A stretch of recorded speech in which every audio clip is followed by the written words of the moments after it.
Vamos estudar a palavra de Deus nesta noite, a partir de Lucas 23, versículos 26 a 56. E enfim, meus irmãos, chegamos do Evangelho de Lucas ao momento da crucificação. Estamos há vários meses no Evangelho de Lucas, e cada um dos sermões neste livro aponta para este momento crucial. E pela graça e misericórdia do Senhor, nas últimas semanas, por coincidência ou cristocidência da Páscoa, nós estamos pensando sobre essa temática, sobre a morte do Senhor Jesus. E hoje estaremos completamente focados no seu significado. Lucas, capítulo 23, versículos 26 a 56, essa é a palavra do Senhor. E como conduzissem, constrangendo um cirineu, chamado Simão, que vinha do campo, puseram-lhe a cruz sobre os ombros, para que a levasse após Jesus. Seguiam numerosa multidão, e também mulheres que batiam no peito e o lamentavam. Porém, Jesus, voltando-se para elas, disse: Filhas de Jerusalém, não choreis por mim, chorai antes por vós mesmas e por vossos filhos. Porque dias virão em que se dirá: bem-aventuradas as estéreis, que não geraram nem amamentaram. Nesses dias dirão aos montes: caí sobre nós, e aos outeiros: cobri-nos. Porque se em lenho verde fazem isto, que será no lenho seco? E também eram levados outros dois, que eram malfeitores, para serem executados com ele. Quando chegaram ao lugar chamado Calvário, ali o crucificaram, bem como aos malfeitores, um à direita, outro à esquerda. Contudo, Jesus dizia: Pai, perdoa-lhes, porque não sabem o que fazem. Então, repartindo as vestes dele, lançaram sortes. O povo estava ali e a tudo observava. Também as autoridades zombavam e diziam: salvou os outros, a si mesmo se salve, se é de fato o Cristo de Deus, o escolhido. Igualmente os soldados o escarneciam e, aproximando-se, trouxeram-lhe vinagre, dizendo: se tu és o rei dos judeus, salva-te a ti mesmo. Também sobre ele estava a epígrafe em letras gregas, romanas e hebraicas: este é o rei dos judeus. Um dos malfeitores crucificados blasfemava contra ele, dizendo: não és tu o Cristo? Salva-te a ti mesmo e a nós também. Respondendo-lhe, porém, o outro, repreendeu-o, dizendo: nem ao menos temes a Deus, estando sob igual sentença? Nós, na verdade, com justiça, porque recebemos o castigo que os nossos atos merecem. Mas este nenhum mal fez. E acrescentou: Jesus, lembra-te de mim quando vieres no teu reino. Jesus lhe respondeu: em verdade te digo que hoje estarás comigo no paraíso. Já era quase a hora sexta, e escurecendo-se o sol, houve trevas sobre toda a terra até a hora nona, e rasgou-se pelo meio o véu do santuário. Então Jesus clamou em alta voz: Pai, nas tuas mãos entrego o meu espírito. E dito isto, expirou. Vendo o centurião o que tinha acontecido, deu glória a Deus, dizendo: verdadeiramente este homem era justo. E todas as multidões, reunidas para este espetáculo, vendo o que havia acontecido, retiraram-se a lamentar, batendo nos peitos. Entretanto, todos os conhecidos de Jesus e as mulheres que o tinham seguido desde a Galileia permaneceram a contemplar de longe estas coisas. E eis que certo homem chamado José, membro do Sinédrio, homem bom e justo, que não tinha concordado com o desígnio e ação dos outros, natural de Arimateia, cidade dos judeus, e que esperava o reino de Deus, tendo procurado a Pilatos, pediu-lhe o corpo de Jesus, e tirando-o do madeiro, envolveu-o num lençol de linho, e o depositou num túmulo aberto em rocha, onde ainda ninguém havia sido sepultado. Era o dia da preparação e começava o sábado. As mulheres que tinham vindo da Galileia com Jesus, seguindo, viram o túmulo e como o corpo fora ali depositado. Então se retiraram para preparar aromas e bálsamos. E no sábado descansaram, segundo o mandamento. Esta é a palavra do Senhor. Vamos orar. Senhor, este é o glorioso evangelho que está diante de nós. Ele não é fácil, Senhor, mas ele é verdadeiro. Dá-nos ouvir a tua verdade em meio a difíceis realidades. Dá-nos a esperança em meio à morte, em nome de Jesus. Amém.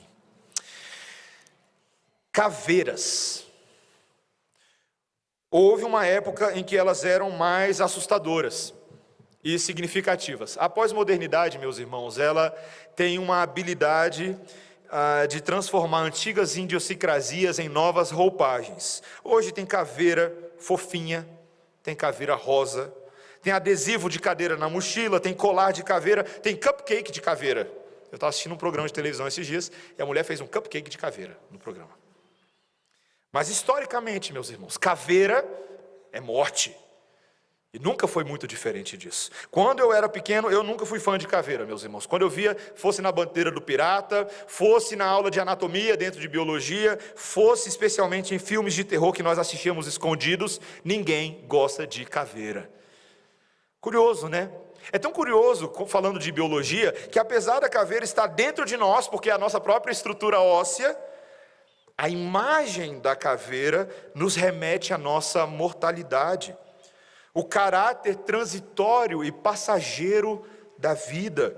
Por isso que o símbolo da caveira é muito utilizado para representar coisas negativas, como por exemplo veneno, já viu às vezes quando aparece veneno com a caveira na frente, perigo, etc. E por aí vai. O sermão de hoje, meus irmãos, ele tem um quê de morbidez. É sobre caveira, ou melhor, é sobre Calvário, que significa Monte da Caveira. Tudo o que Lucas registrou para nós nesse texto hoje, nos fala sobre os efeitos do veneno do pecado sobre a humanidade, e um registro bem visual desses efeitos. Mas ele também nos fala como essa morte de Cristo foi necessária para alcançar a meta da salvação dos homens, por meio da morte, vida. E isso que o texto fala hoje. Ele fala sobre 4 desenhos, 4 perspectivas e funções dessa morte. Essa morte é uma morte que, em primeiro lugar, ela consola os aflitos. Ela é também uma morte que cumpre as escrituras, em segundo lugar. Ela é uma morte que paga a dívida.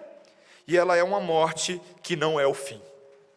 Uma morte que consola os aflitos, que cumpre as escrituras, que paga a dívida e que não é o fim.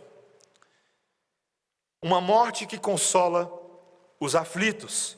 Veja comigo o primeiro versículo 26. E como o conduzissem, constrangendo um sirineu chamado Simão, que vinha do campo, puseram-lhe a cruz sobre os ombros, para que a levasse após Jesus. O nosso texto de hoje já começa na metade da ação, porque nós estamos vindo já algumas semanas nessa procissão fúnebre de Jesus. Ele ainda não estava morto, mas os atos e todas as coisas que aqui estão acontecendo é como se o cadáver estivesse carregando o próprio caixão. Meus irmãos, que cena terrível! Alguns naquela multidão observante são meros curiosos assistindo a um espetáculo de horrores.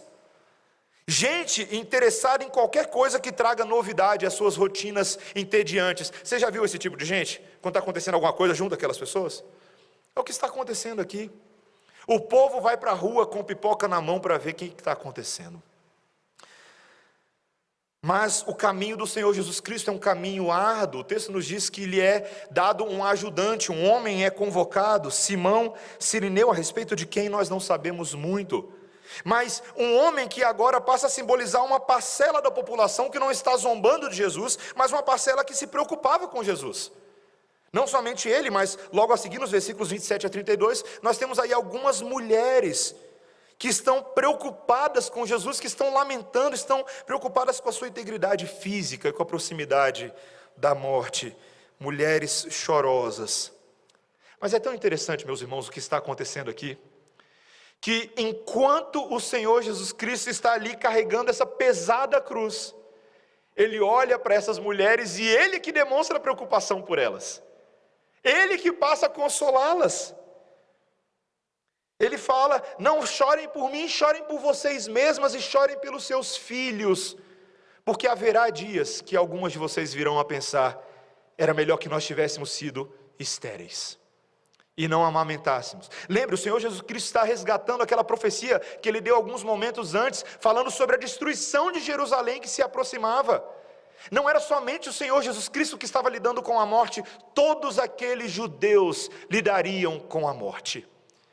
E Jesus se compadece deles. Meus irmãos, durante toda essa narrativa da crucificação de Jesus, Jesus demonstra preocupação pelos seus inimigos, pelos seus opositores. Ele, por exemplo, pede ao Pai que perdoe aqueles que o crucificavam, porque eles não sabiam o que estavam fazendo. Jesus eventualmente daria atenção aos ladrões ao seu lado, que certamente não mereciam compaixão alguma. Meus irmãos, no momento de maior sofrimento, o Senhor nos ensina a ter compaixão daqueles que nos odeiam.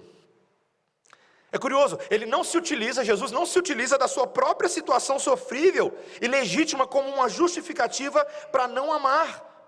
Mas ele não se esquece da sua missão salvadora, mesmo no caminho e no estágio até a cruz. Nós precisamos aprender, meus irmãos, como que as tribulações que nós passamos não podem ser utilizadas como desculpas para não amarmos e não nos compadecermos. Talvez você seja aquela pessoa que pensa assim: poxa pastor, mas eu não tenho condições de ajudar ninguém. Se você conhecesse a minha história, você veria que eu sou a última pessoa a quem alguém pediria ajuda. Se as pessoas soubessem o que eu passo, jamais colocariam essa responsabilidade, essa pressão sobre mim. Talvez você seja uma daquelas pessoas que se acha inclusive validado por causa do que você está passando, a não demonstrar amor, mas na verdade ser grosso com os outros. Você já viu aquela pessoa que xinga, aí você fica assustado e fala assim: não, é porque eu estou passando por um problema, foi por isso que eu descontei em você. Mas, meus irmãos, Cristo nos ensina um caminho diferente. Ele nos mostra que muitas vezes é no meio da nossa dor e por causa da nossa dor que nós seremos utilizados para consolar outros enfermos espirituais. Poucos nas Escrituras sagradas compreenderam isso melhor do que o apóstolo Paulo.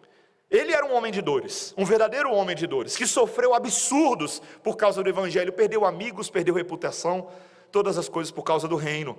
E na sua segunda epístola aos Coríntios, provavelmente a sua carta mais difícil, em que ele abre e rasga o coração, ele passa a mostrar para aqueles homens aonde estava a sua esperança. Antes mesmo de começar a tratar do problema com eles, no início da carta, no capítulo 1, ele diz: é Deus quem nos conforta em toda a nossa tribulação, para podermos consolar os que estiverem em qualquer angústia, com a mesma consolação com que nós somos contemplados por Deus.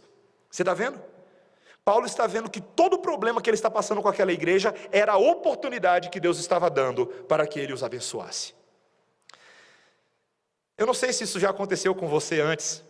Talvez perceber a alegria que existe de você poder compartilhar alguma coisa com alguém, da sua experiência de sustento de Deus com você, de libertação, e aquilo se torna ocasião, na verdade, para você abençoar outra pessoa. Isso já aconteceu com você? Em vez de você se desculpar de não ajudar, mas utilizar o consolo da parte de Deus para ajudar outros. Meus irmãos, o processo da morte de Jesus é um processo que consola os aflitos. Ele foi para a cruz e em todos os estágios ele continuou realizando a sua missão. Nós precisamos aprender com o Senhor Jesus.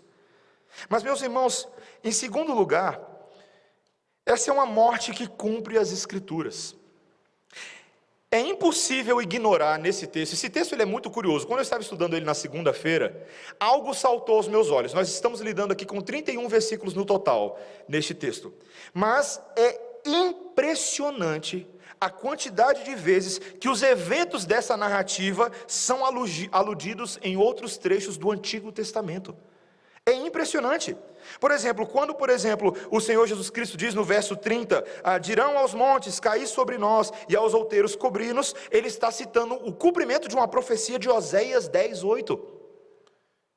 No versículo seguinte, o versículo 31, quando ele fala, porque se em lenho verde fazem isso, que será no lenho seco? Ou seja, o que ele quis dizer com isso? Se eles estão perseguindo a mim, que sou um inocente, quanto mais a vocês que são culpados e dignos de punição. É isso que ele quis dizer com esse provérbio. Mas isso aqui é uma citação de Jeremias 25:29. Quando Jesus Cristo é crucificado agora entre dois malfeitores, Isaías 53:12, que ele seria zombado e que suas vestes seriam repartidas e se tornariam um tabuleiro de um jogo. Salmo 22:17-18, que lhe seria oferecido vinagre pelos soldados. Salmo 69:21. Na hora da morte, quando Jesus expira suas últimas palavras ao dizer: Pai, nas suas mãos entrego o meu espírito. Salmo 31:5. Até o afastamento dos discípulos e dos companheiros de Jesus. Salmo 38:11. E outros. Eu só estou citando alguns aqui. Qual que é o significado disso? Talvez alguém com um olhar incauto pensaria: será que o Senhor Jesus Cristo estava intencionalmente nesse momento, tentando se lembrar da teologia dele? Eu vou citar esse verso agora. Como é possível, numa porção tão pequena das Escrituras, existirem tantas conexões com versos escritos há milhares de anos anteriores? Olhos incautos não percebem, mas meus irmãos, esta situação toda, que nos parece absolutamente trágica, e que poderia até, aos olhos dos discípulos, ser evitada se Jesus quisesse trilhar um outro caminho, está cumprindo exatamente aquilo que Deus planejou. Exatamente. Existe uma forte expectativa do Antigo Testamento quanto à importância desses eventos. Significa que Jesus agora está cumprindo e alcançando o anseio do coração de Jeremias, de Oséias, de Isaías. Que Jesus agora é o novo e o último rei Davi, porque vários desses salmos messiânicos foram as palavras do sofrimento de Davi. Mas quem é Davi senão um rei menor e apenas um tipo daquele que viria? Jesus, o verdadeiro filho de Davi, o rei messiânico. Meus irmãos, significa que o Antigo Testamento inteiro, ele tem uma forte expectativa pelo Messias, que esse Messias faria tudo aquilo que os outros antes dele não puderam cumprir como homens falhos. Lembro-me quando eu estava no seminário e estávamos conversando sobre a morte na cristologia, na vida de Jesus, e o professor nos lembrou de um livro liberal que saiu no final do século XIX, que a pergunta tese central do livro é: como pode um Deus bom, em sã consciência, na lógica de qualquer homem, planejar a morte do seu filho e isso ser uma coisa boa? E esse teólogo liberal, por isso que eu não estou citando o nome dele, porque não vale a pena você ler,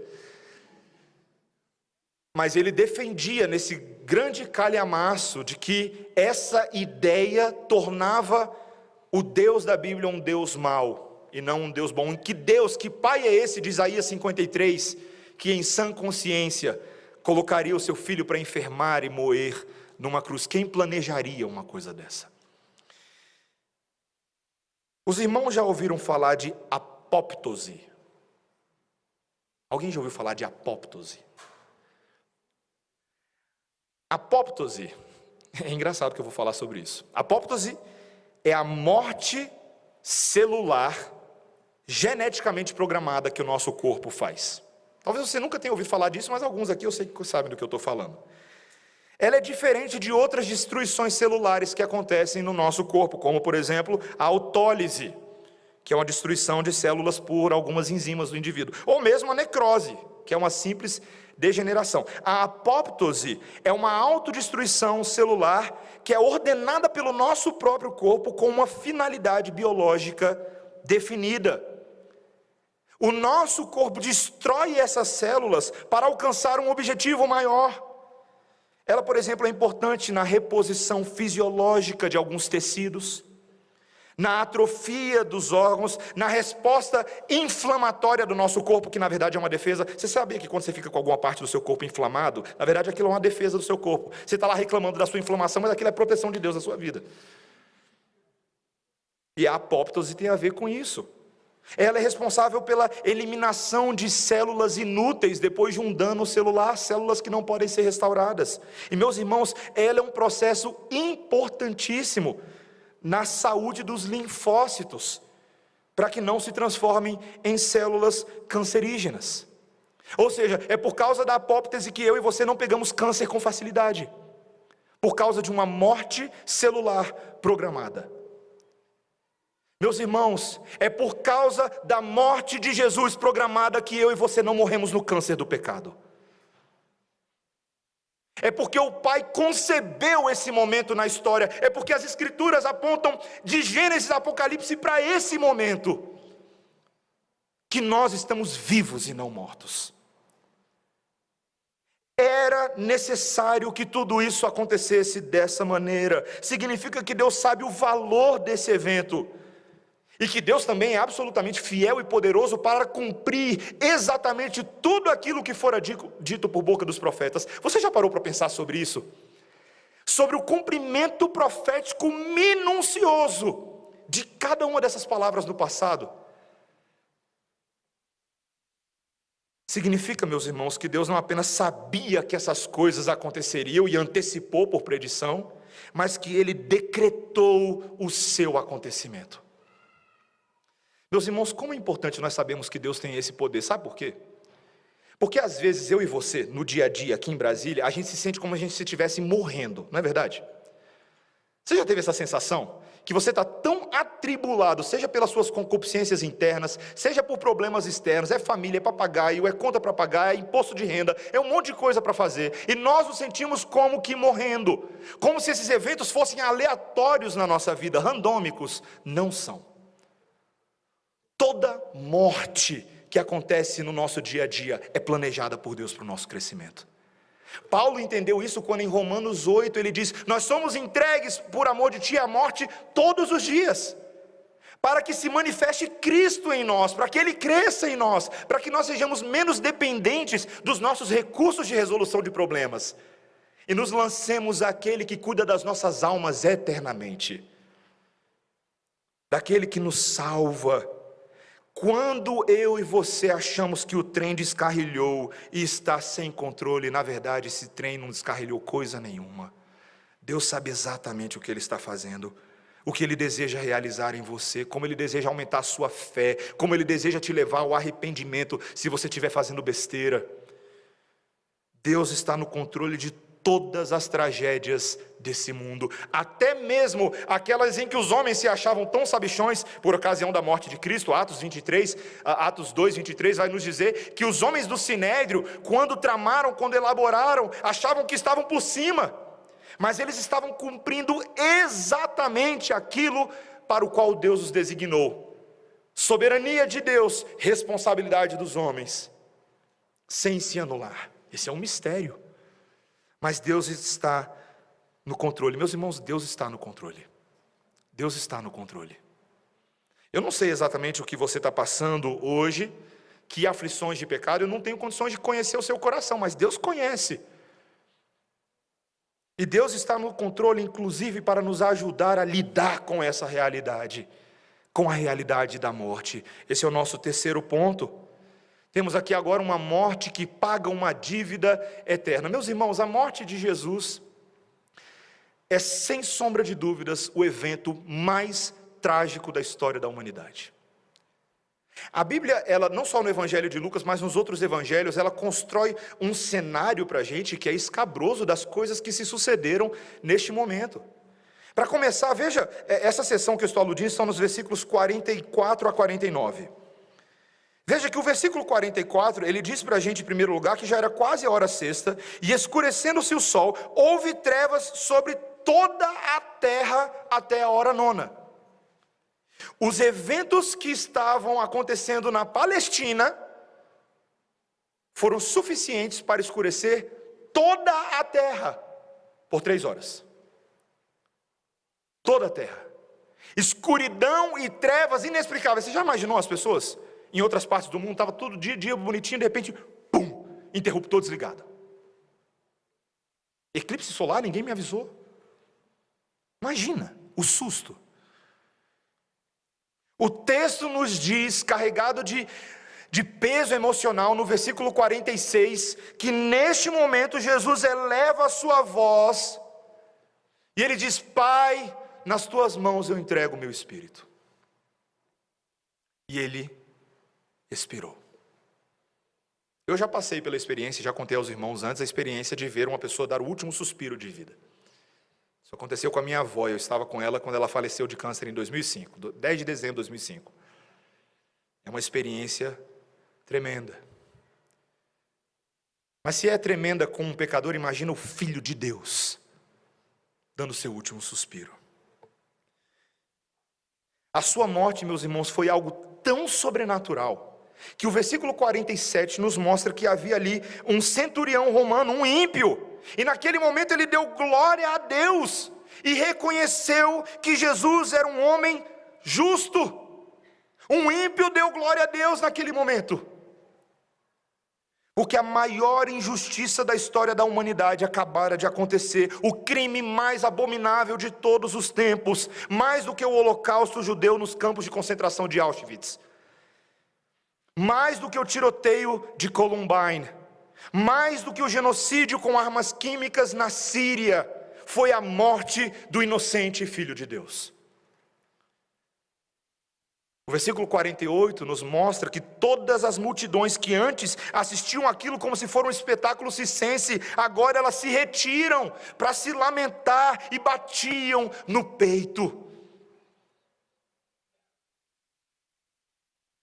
E o versículo 49 nos mostra que os companheiros de Jesus, os seus discípulos e seguidores estavam à distância, olhando todas aquelas coisas. Você consegue se colocar por um segundo no lugar daqueles discípulos, com o coração estrangulado naquele momento, meus irmãos, tremendo de medo, lágrimas furiosas escorrendo pelas suas bochechas. O que será que eles estavam pensando? Talvez eles estavam olhando tudo aquilo e pensando: será que tudo foi inútil?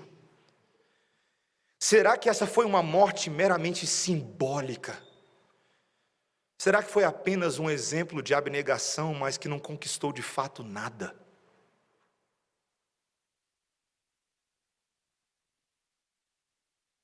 Talvez nós poderíamos vir a pensar dessa forma, se os versos 44 a 49 não fossem antecipados pelos versos 39 a 43. Veja comigo, verso 39. Um dos malfeitores crucificados blasfemava contra ele, dizendo: não és tu o Cristo, salva-te a ti mesmo e a nós também.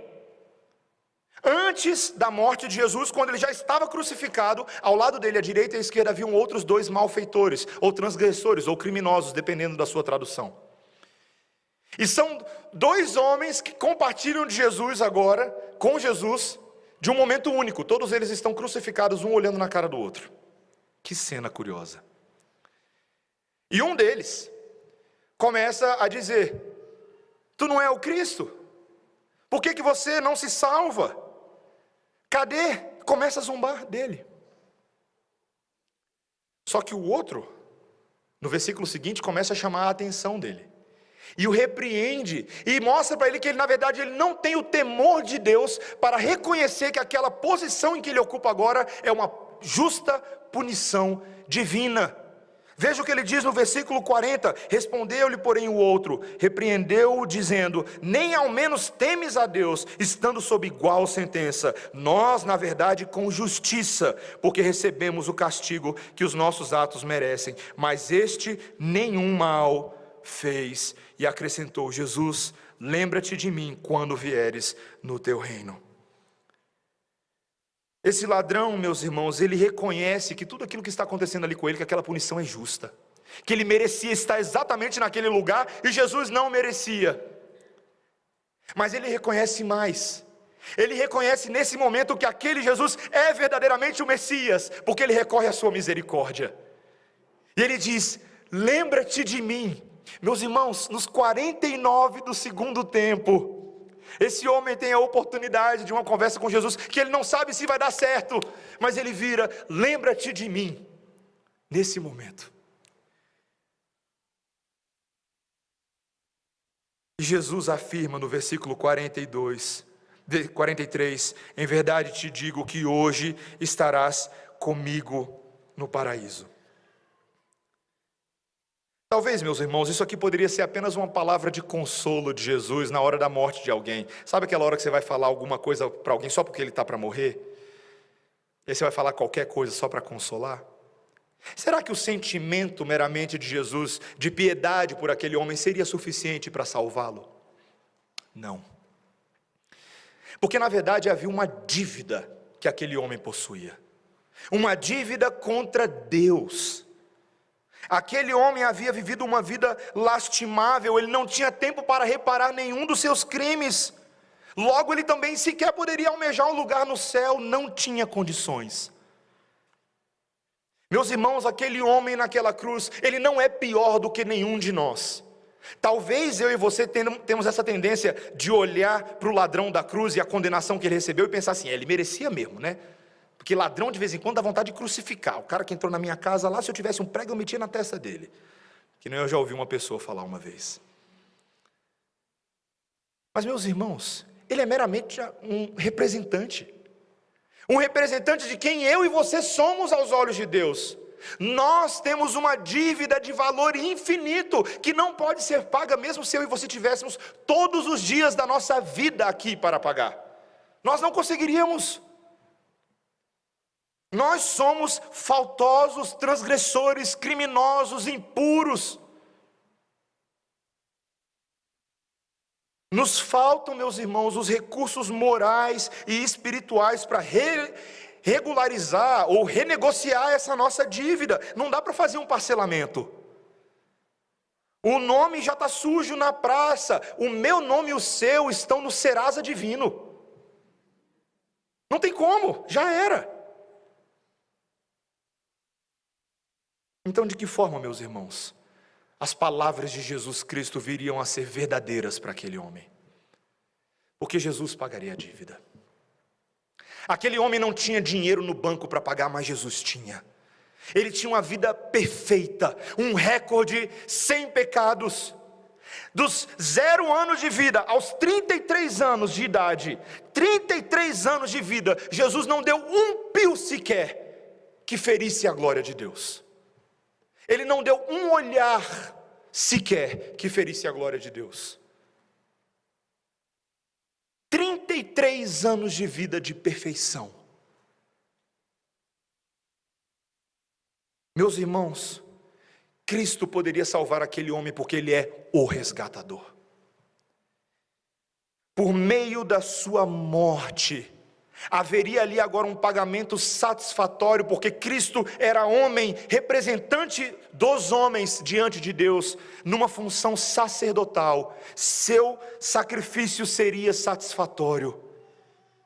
E assim Ele tomou sobre si o nosso lugar, e Ele nos substituiu, como Paulo fala em Gálatas 3, Ele se tornou uma maldição naquele madeiro, em nosso lugar. Ele tomou o veneno do pecado em nosso lugar. Meus irmãos, se tem um vidrinho com uma caveirinha, você passa longe e você nem mexe com aquilo, mas Jesus abriu e tomou aquele vidro. Porque Ele sabia que era o conteúdo daquele vidro que nos separava de Deus. Ele tomou sobre si, meus irmãos.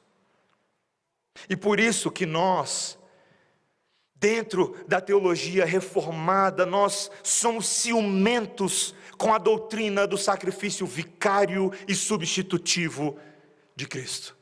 Pela satisfação perfeita dessa expiação e propiciação de pecados. São doutrinas basilares e fundamentais. Eu lembro uma vez, quando eu estava no seminário, nós tínhamos um grupo de estudo bíblico com brasileiros lá nos Estados Unidos, e muitos deles não eram cristãos, e uma vez a gente estava estudando Romanos 3, onde aparece a palavra propiciação.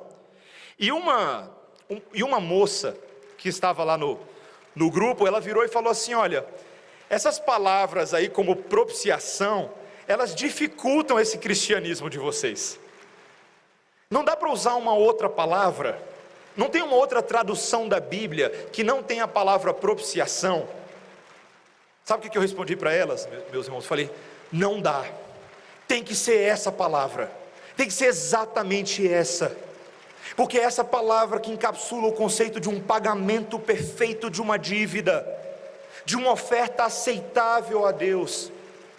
que tem uma dupla função: pagar o preço e remover de sobre nós a ira de Deus que estava sobre nós. Propiciação, meus irmãos, é necessária.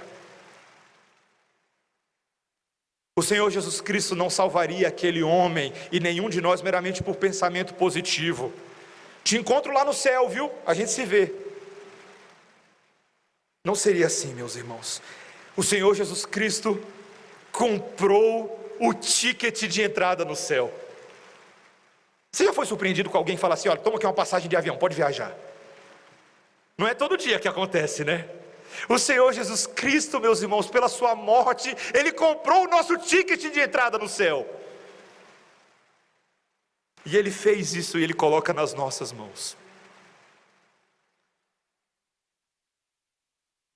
Meus irmãos, o que aconteceu aqui foi tão poderoso que o versículo 45 vai dizer para a gente que o véu do santuário foi rasgado, que toda a lei cerimonial foi cumprida e rasgada agora, porque em Cristo ela tem o seu cumprimento perfeito, e aquilo que parecia ser agora o véu de separação entre a nossa imperfeita santidade e a santidade de Deus, agora existe uma ponte por meio do mediador, Deus, homem, homem, Deus, que nos conecta ao Pai, e nós podemos entrar pelos santos dos santos, pelo sangue do Cordeiro, um novo e vivo caminho, como o autor de Hebreus fala.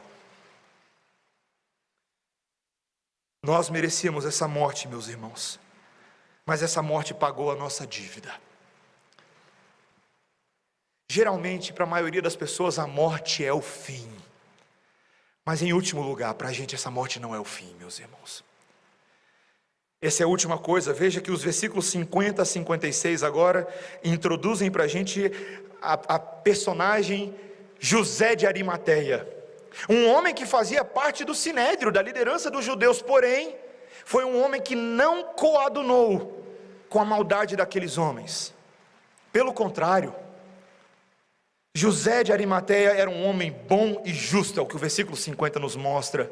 E mais do que isso, o versículo 51 nos mostra que ele esperava o reino de Deus. Jesus morreu, mas José de Arimateia esperava o reino de Deus. Ele dotado de uma certa coragem, ele vai até Pilatos e pede a Pilatos pelo corpo de Jesus, para que pudesse providenciar para ele um sepultamento digno.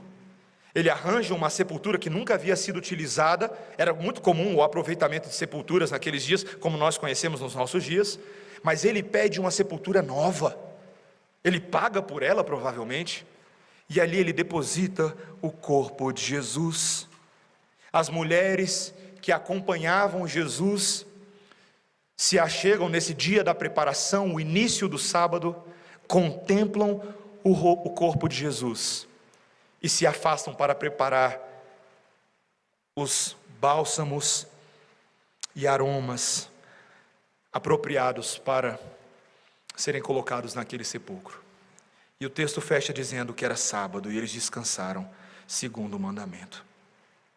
Meus irmãos, há um intervalo aqui, um intervalo de tensão, e a gente não sabe o que está se passando na cabeça de todas essas pessoas aqui envolvidas, os discípulos, mas José de Arimateia era um homem que esperava o reino de Deus, e a sua fé continua o movendo a agir com fé, mesmo após a morte de Jesus, porque, meus irmãos, muito provavelmente para José de Arimateia a morte não era o fim, e a mensagem de Jesus não havia sido enterrada com ele. Não, meus irmãos, os verdadeiros filhos de Deus sabem que o intervalo do sábado não é o fim, que existe um outro sábado, um outro descanso, uma expectativa para aqueles que aguardam em Cristo. Eu não posso ficar dando muito spoiler de ressurreição, que eu adoro falar de ressurreição. É difícil terminar nesse momento. Parece que sermão cristão sempre fica puxando, mas e a ressurreição? E a ressurreição? Mas eu quero que os irmãos sejam pacientes, porque semana que vem eu acho que eu vou quebrar esse púlpito falando de ressurreição.